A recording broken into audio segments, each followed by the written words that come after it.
Cover-ups are the cornerstone of Donald Trump's administration.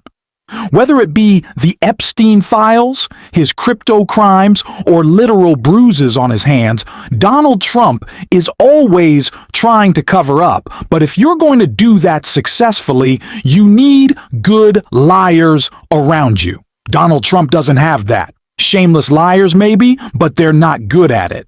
Especially the person whose job it is to lie on behalf of Donald Trump, Karoline Leavitt, who just exposed his biggest cover-up yet in a post that has completely backfired.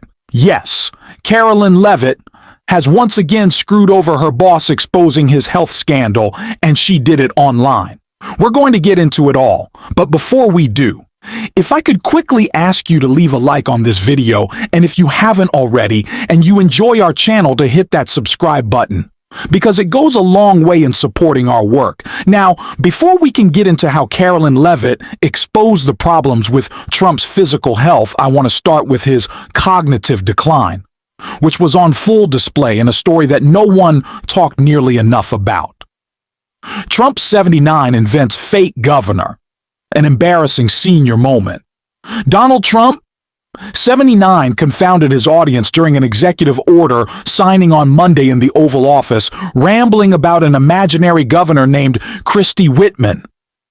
"You know, I did a favor for Christie Whitman," Trump said, seated behind the resolute desk. "Whitmer," he added moments later.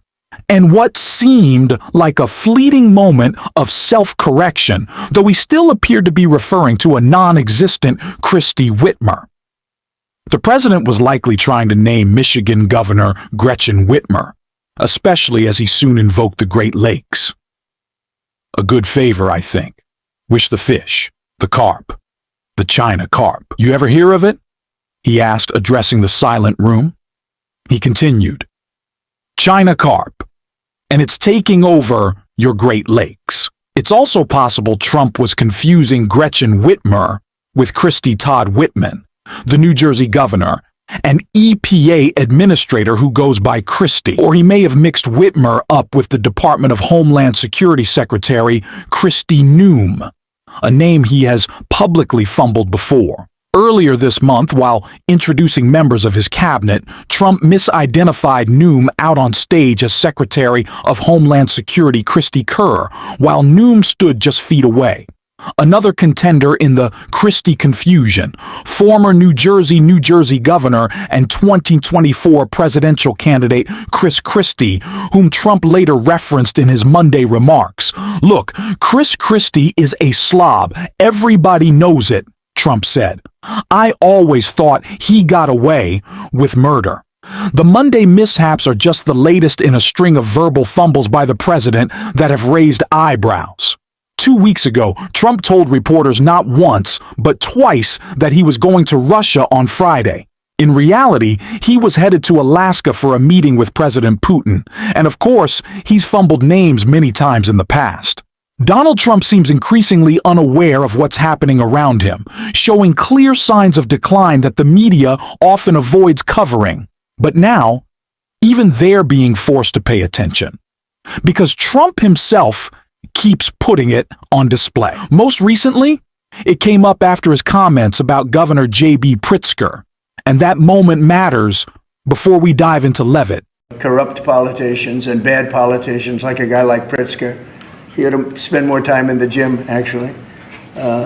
This guy is a disaster. I have to give you the opportunity to respond to some of the personal attacks we heard in the Oval Office. He called you incompetent. He talked about your weight. What's your response to the president?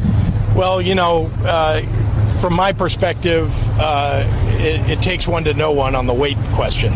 And the president, of course, himself is not in good shape. So he ought to respond to that from me. I would say also that his personal attacks on me are just evidence of a guy who's still living in 5th grade. He's the kind of bully that throws invectives at people, and because he knows that what he's saying is actually commentary on himself. Yeah, Donald Trump's going to have to take a look in the mirror before he starts criticizing people for how they look. And J.B. Pritzker has an actual heart. So I wouldn't take too many shots at his body and his physical appearance, considering Donald Trump is a melting blob of goo, of orange goo. And it's very apparent to us all. Again, Trump is always now putting his hand over his bruises in meetings and press conferences so no one can see them.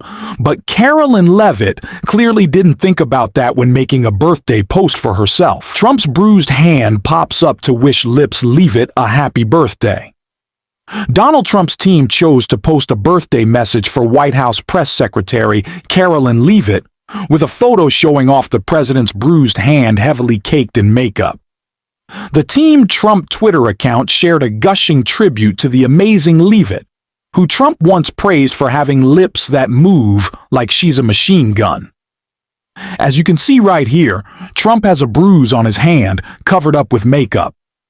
The photo celebrating her 28th birthday Sunday shows Trump walking alongside Leavitt, his right hand smeared with thick makeup to conceal large bruise. Concerns have been mounting over the 79-year-old president's health as he repeatedly has been spotted trying to disguise bruises with poorly matched makeup. Trump even took the additional step of using his left hand to cover his right while speaking to the press in the Oval Office on Friday to shield the concerning patch of makeup. Leavitt said Trump keeps getting bruises on his hand as he meets more Americans and shakes their hands on a daily basis, more so than any other president in history. His commitment is unwavering, and he proves that every single day, Leavitt told the Daily Beast. It's getting harder and harder for Trump's team to spin what we're all seeing unfold in real time. And if you're a doctor with insight into what this kind of decline can look like, feel free to share your thoughts in the comments. They can't hide it anymore, and it's becoming increasingly obvious. This administration claims to be the most transparent in history, but responding to questions isn't the same as actually answering them. Karoline Leavitt, Trump, and his allies on Fox push out endless talking points, but that's not transparency. And neither is burying critical files the public deserves to see. That's why we're going to keep covering it here and making sure you get the most up-to-date information, starting with Congressman Robert Garcia's breakdown, right here. That could be helpful to its investigation. Among the specific documents the committee is requesting include, quote, all entries contained within the reported leather-bound book compiled by Ms. Ghislaine Maxwell for Mr. Jeffrey Epstein's 50th birthday. This is the birthday book that, according to the Wall Street Journal, includes a body letter from Donald Trump to Jeffrey Epstein with a drawing of a naked woman and a message that concludes, happy birthday, and may every day be another wonderful secret. Donald Trump has denied that such a letter exists, but now Congress will get to see exactly what is in that birthday book after Democratic Congressman Ro Khanna vowed to pursue that subpoena on this program last month. It is a revelation to me that he said that that birthday book is with private lawyers in the Epstein estate. We subpoenaed the Epstein files, but that's a hard thing to do, to get the Department of Justice to cooperate in releasing those files. What's not hard to do is to subpoena private attorneys in a private estate and to get compliance. So I'm actually going to invite Bradley Edwards to meet with the House Oversight Committee, and I think we can easily move forward on this subpoena of that birthday book, and which could really advance this case. Joining us now is Democratic Congressman Robert Garcia of California. He's the top-ranking Democrat on the House Oversight Committee. Congressman, good to see you. Thank you for being with us. No matter what you think about the whole Epstein thing, the compounding of what appear to be lies is becoming quite interesting. We got the audio and the transcripts of the very strange conversation that was had by the Deputy Attorney General, Todd Blanche, who is Donald Trump's lawyer, and Ghislaine Maxwell. And this issue of this birthday book came up.